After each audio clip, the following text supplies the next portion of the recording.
فتحوا الدنيا بسيف الحكمة. بسم الله الرحمن الرحيم. الحمد لله الذي هدانا لهذا وما كنا لنهتدي لولا أن هدانا الله. نشهد أن لا إله إلا الله وحده لا شريك له، ونشهد أن سيدنا محمدا عبده ورسوله. وقد قال الله سبحانه وتعالى في كتابه بعد أعوذ بالله من الشيطان الرجيم بسم الله الرحمن الرحيم. وأما من خاف مقام ربه ونهى النفس عن الهوى فإن الجنة هي المأوى. صدق الله العظيم. وقال النبي صلى الله عليه وسلم كل أمة يدخلون الجنة إلا من أبى. قيل ومن يأبى يا رسول الله؟ قال من أتاني دخل الجنة ومن عصاني فقد أبى، أو كما قال صلى الله عليه وسلم. السلام عليكم ورحمة الله وبركاته.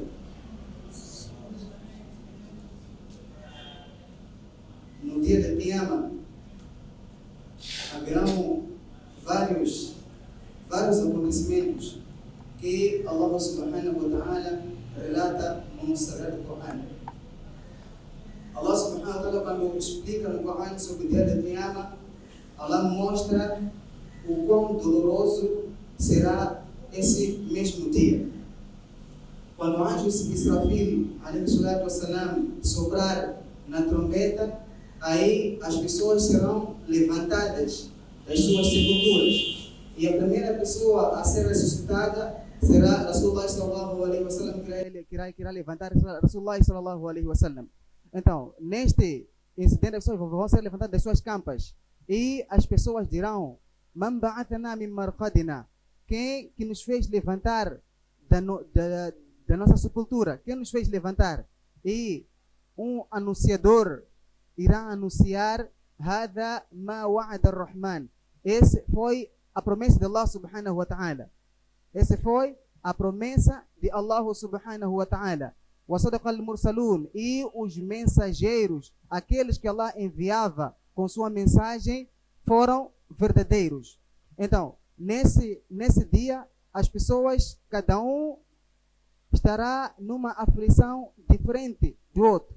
Alguns todos estarão mergulhados no suor, de acordo com os seus pecados. Alguns terão seu suor nos tornozelos. Alguns, seu suor estará até nos joelhos. Outros na cintura, outros no pescoço. Então, nessa toda aflição, né, como Allah diz no Coran, é o dia em que um marido vai fugir da sua esposa e a esposa também do marido, assim vice-versa. Nesse dia não há amizade.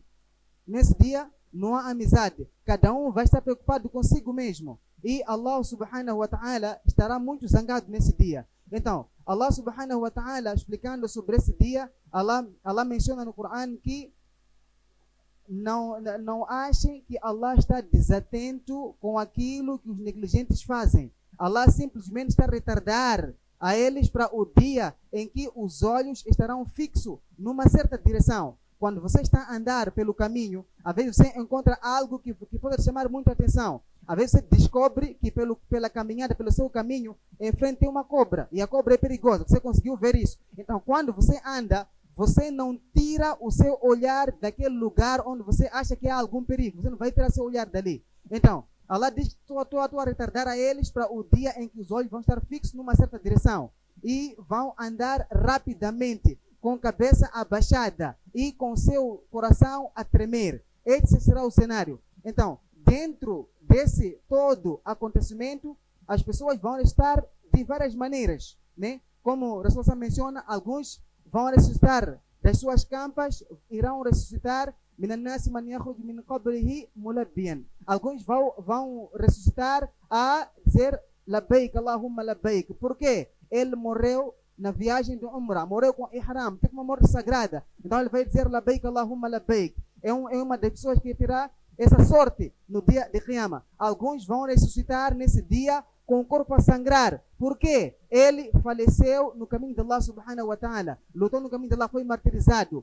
Teve acidente, saía do Hajj, teve acidente e foi enterrado, o corpo estava a sangrar. Ele fez acidente, estava a ir no masjid, o corpo estava a sangrar. Então esse morreu no caminho de Allah subhanahu wa ta'ala. Mas não de esquecer também que algumas pessoas serão ressuscitadas no dia de Qiyamah como? Estão embriagados. Aquele que morrer embriagado, Allah vai estar a ele nessa situação também. Aquele que morreu enquanto, por exemplo, fez acidente, partiu o braço, partiu o pé, ele foi enterrado dessa maneira, vai ressuscitar também desta mesma maneira. Da maneira como você morreu, será da maneira como você vai ser ressuscitado. Que Allah nos coloca naquele grupo que serão ressuscitados, quer dizer, dentro da misericórdia de Allah subhanahu wa ta'ala, como aqueles que morreram numa morte, tiveram uma morte sagrada. Então, nisto, Allah subhanahu wa ta'ala, dentro deste cenário todo, dessa toda aflição, Allah vai anunciar. Um dos anúncios que vai acontecer naquele dia, onde é que estão aqueles que têm algo por Allah, que têm algo a receber com Allah subhanahu wa ta'ala, que se levante. Man kana ajruhu ala Allah falyakum. Aquele que tem algo a receber com Allah, que se levante. E quem irão levantar? Falam yakum illa não vão levantar a não ser aquelas pessoas que eram fáceis a perdoar o outro. Eles perdoavam sem problema. Esse será um tipo de pessoas que terão esse privilégio. Mas meu foco qual é? O profeta Muhammad sallallahu alaihi wasallam diz no hadith que no dia de Qiyamah terão aquelas 7 pessoas, 7 individualidades que Allah dará a eles o privilégio de estar na sombra de Allah subhanahu wa ta'ala. Será um dia em que não vai haver nenhuma outra sombra a não ser a sombra de Allah subhanahu wa ta'ala. Então, nessa toda aflição, quando começar o anúncio, quem será chamado? Essa será a ansiedade das pessoas que estarão naquele dia. Quem será chamado? Então, nessa ocasião, Allah irá chamar. Primeira pessoa que será chamado, qual é? Imamun Adlun. Aquele líder que foi justo. Quando falamos de líder, todos nós pensamos presidente, governador, por ali em diante. Mas, Rasulullah sallam explica, Ma min rajulin, aquele homem que tem dentro da sua responsabilidade 10 pessoas ou mais, então esse é um líder. Por exemplo, um pai, você tem na sua responsabilidade 10 pessoas, você é um líder, né? Um professor é um líder. Então, aquele que tiver, por mais que seja 5 pessoas, também entra, é líder. Então, como é que você lidera o seu rebanho? Como você lidera? Se é pai de casa, como é que você está a transmitir a sua educação dentro da sua casa? Se é professor, como é que o professor está a transmitir o ensino? Está a ser justo ou não? Então, Imam Adlun, aquele imam, aquele líder que for justo, não só como, quer dizer, dentro de casa, mas assim como no trabalho. Às vezes você é responsável de 5, 6, 7, 8 pessoas.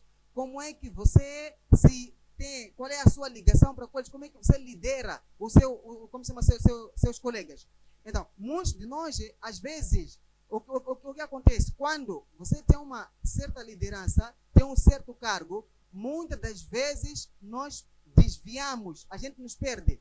Allah subhanahu wa ta'ala diz no Coran, Innal insana la yatgha an ra'ahu istaghna. O ser humano, quando ele vê que eu estou bem posicionado, é fácil ele desobedecer a Allah subhanahu wa ta'ala. É fácil desobedecer. Então, cada um veja, você, se é como pai, como é que está a sua relação? Será que você é justo para com sua esposa? É justo você para com seus filhos? Imamun Adlun, líder justo, terá a sombra do trono de Allah subhanahu wa ta'ala. Assim como entre colegas no serviço, você tem uma certa posição no trabalho. Como é que você, a sua ligação, como é que você lidera seus colegas? Será que você é justo? Imamun Adlun, um líder justo. Imamun Adlun, um líder que segue o Islam. Por isso que Rasulullah dizia, La tas'alil imara, não peça liderança.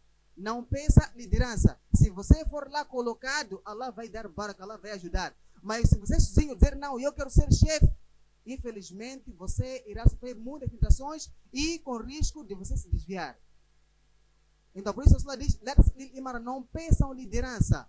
Não peçam liderança. Não. Infelizmente, muitos de nós gostamos de estar no topo, gostamos de estar em cima, gostamos de mandar. Não há dúvida nenhuma, é bom mandar, mas quais são os riscos que você vai ter que correr com isso? Com risco de você estar isento daquele grupo que estará na sombra de Allah subhanahu wa ta'ala. Por isso, no dia de Qiyamah, Rasulullah diz que todo aquele que era líder, as suas mãos estarão atadas por volta do pescoço. E o que vai libertar a ele é a justiça dele. A justiça dele é o que vai libertar a ele. Então, a primeira pessoa que será chamado para a sombra de Allah subhanahu wa ta'ala é quem? um líder justo. E a segunda pessoa que terá a sombra do trono de Allah subhanahu wa ta'ala, quem é? Shabun, um jovem que passou a sua juventude adorando Allah subhanahu wa ta'ala.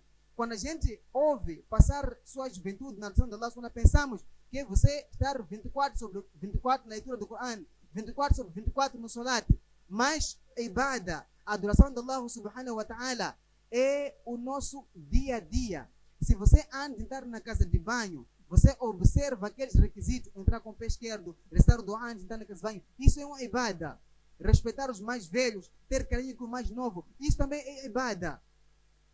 Isso também é adoração. Por isso que Allah sallallahu alaihi wasallam disse: "Kullu ummatin yadkhuluna al-janna illa man aba." Todo meu umma irão entrar no Jannah, vão entrar no paraíso. Illa man aba, exceto aqueles que me rejeitarem. Quando se perguntar, Ya Rasulullah, wa man aba, quem é esse que te rejeitaram? Allah diz: Man atani dakhla al-Jannah. Aquele que seguir os meus passos, esse entrar no Jannah. Wa man asani, e aquele que me rejeitar, são esses mesmos que me negaram. A pergunta é: quantos sunnat que nós estamos a deixar propositadamente?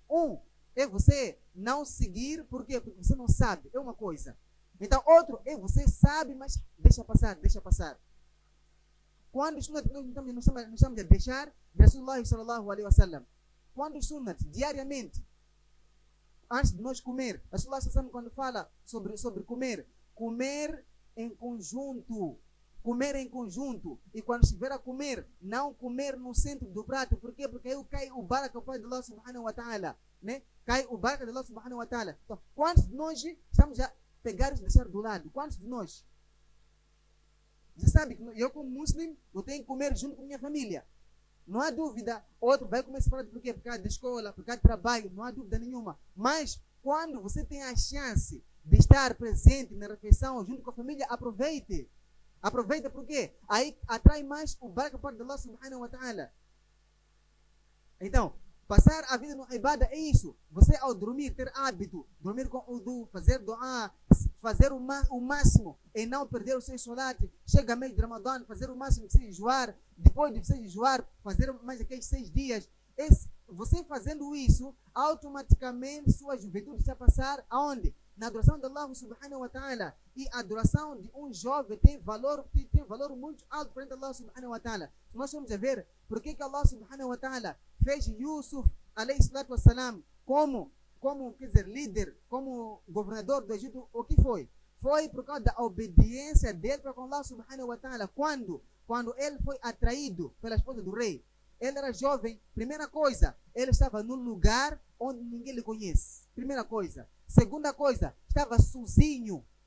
Ele estava sozinho. Ele tinha toda a chance de ele cair no pecado. Nem o pai estava, nem os irmãos estavam, nem o próprio rei estava. Ninguém estava. Estava ele sozinho, ele e a mulher. Ele tinha toda a chance de cair naquela tentação. Tinha toda a chance. Mas por causa de Allah subhanahu wa ta'ala, ele travou o seu desejo por causa de Allah subhanahu wa ta'ala. E Allah não deixou aquilo em vão. E Allah, por causa daquilo, foi um dos motivos de Allah tornar ele o governador do Egito. Aqueles 7 jovens que Allah mencionou no Coran, Ashab al-Kahf, qual foi o motivo de Allah dar aquele sono profundo? Qual foi o motivo? Obediência de Allah subhanahu wa ta'ala. Então, na medida que os jovens ficam ligados a adoração de Allah subhanahu wa ta'ala, no caminho de Allah subhanahu wa ta'ala, é um dos grandes motivos de atrair o baraka de Allah subhanahu wa ta'ala. O jovem é aquele que é muito rápido, quer dizer, na tentação, o fitna é mais rápido com o jovem do que uma pessoa com idade adulta, é um bocadinho mais difícil. Mas com o jovem é muito rápido. Por isso que Allah diz no Coran: وَأَمَّا مَنْ خَافَ مَقَامَ رَبِّي وَنَهَى النَّفْسَ عَنِ الْهَوَىٰ فَإِنَّ الْجَنَّةَ هِيَ الْمَأْوَىٰ. Aquele que travar o seu desejo por Allah subhanahu wa ta'ala, o paraíso será a sua morada. O paraíso será a sua morada. Então, diariamente, nós vemos quanto a gente conseguimos obedecer a Allah subhanahu wa ta'ala. Quanto nós conseguimos travar o nosso desejo. Porque aquele jovem que passa a sua vida na adoração de Allah subhanahu wa ta'ala, esta ação é tão valiosa que esse jovem terá o privilégio de estar na sombra do trono de Allah subhanahu wa ta'ala no dia de Qiyamah. Terá esse privilégio. E terceiro, temos aquele homem que o coração dele está ligado com o masjid. O homem que o coração está ligado com o masjid. Como? A pessoa veio no masjid, fez salat de zuhur. Então, quando ele sai, ele não vê a hora de voltar para o masjid. Esse é um dos sinais que esse homem tem o coração ligado com o masjid. E outra coisa é o respeito que a pessoa tem para com esse lugar. O respeito que a pessoa tem para com esse lugar. Como diz no Coran, aquele que respeita um dos sinais de Allah subhanahu wa ta'ala mostra piedade dentro do seu coração. Então, o que é sinais de Allah subhanahu wa ta'ala? É tudo aquilo que quando você vê, lembra de Allah subhanahu wa ta'ala. E uma das coisas é o masjid. O masjid. Como é que a gente, quais são nossas ações dentro do masjid? Quais são nossas ações dentro do masjid? Será que nós respeitamos o masjid? Será que nós respeitamos? Esse é algo que cada um de nós deve fazer sua análise. Cada um sozinho deve fazer análise. Como é que eu trato o masjid? Você chegou cedo no masjid. Qual é a primeira coisa que você faz? Você faz 2 rakat, você chegou, sentou, alhamdulillah. Mas se você fora do masjid, você está no Facebook, está no WhatsApp, está nas conversas, você entrou no masjid. Será que você, seu imã, consegue travar a si desta ação ou não? Se o seu imã não consegue travar a si dessa ação, isso deve deixar uma preocupação dentro de si. Preocupação dentro de si. Por quê?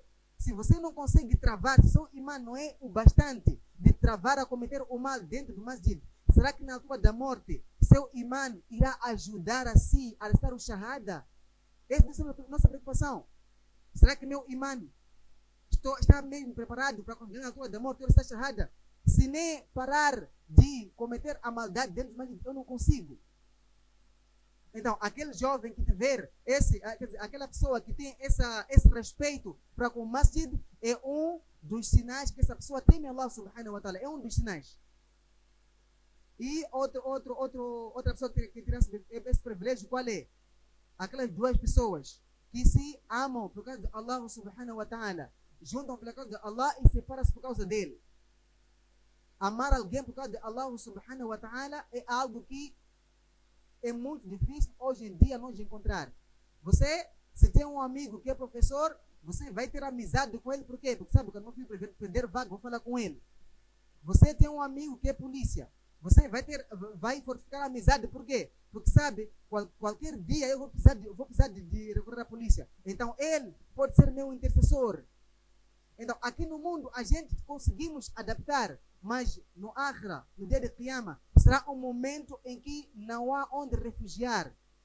Como havia dito que o clima estará muito intenso, haverá muito calor.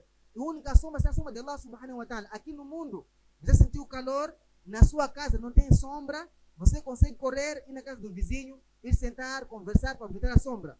Você está na caminhada, consegue parar num sítio para você repousar, sentir alguma frescura, algum alívio. Mas no dia de Qiyamah, isso não vai existir. Uma e única sombra. Uma e única sombra. E Allah irá dar honra àqueles que realmente merecem a honra. A honra do Akhira, a honra de Allah subhanahu wa ta'ala, é que deve ser o nosso foco, o nosso objetivo. Porque a honra do mundo são quanto tempo? É curto tempo.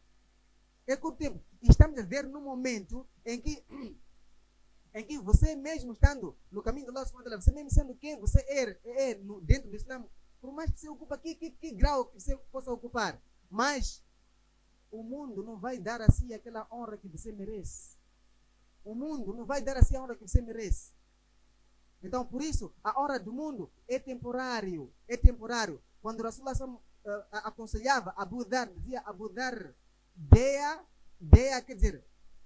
a oportunidade àquilo que é, eterno do que aquilo que é temporário. Aquele que amar o dunya, ele automaticamente vai estar a prejudicar o seu akhira. E aquele que ter amor pelo akhira, automaticamente ele vai ter que prejudicar o seu dunya. Como? Você vai se mudar numa situação em que está perante uma ação que você gosta, mas perante Allah subhanahu wa ta'ala aquilo não é permitido. Perante Allah aquilo não é permitido. Então aí, você quer akhira ou quer dunya? Se quiser dunya, então você automaticamente vai vai ter que sacrificar os seus desejos e ir ao encontro daquilo que é o akhira. E aí você vai estar a prejudicar o seu dunya. Mas se você amar o dunya, infelizmente, você automaticamente estará a se privar do seu akhira. Que Allah subhanahu wa ta'ala nos conceda melhor compreensão. Que Allah subhanahu wa ta'ala nos faça daqueles muçulmanos que terão a honra, o privilégio de estar na sombra de Allah subhanahu wa ta'ala no dia de Qiyamah, no dia em que não haverá nenhuma outra sombra para além da sua sombra. فاستغفرون ما أقول لكم وأفوض أمري إلى الله إن الله بصير بالعباد.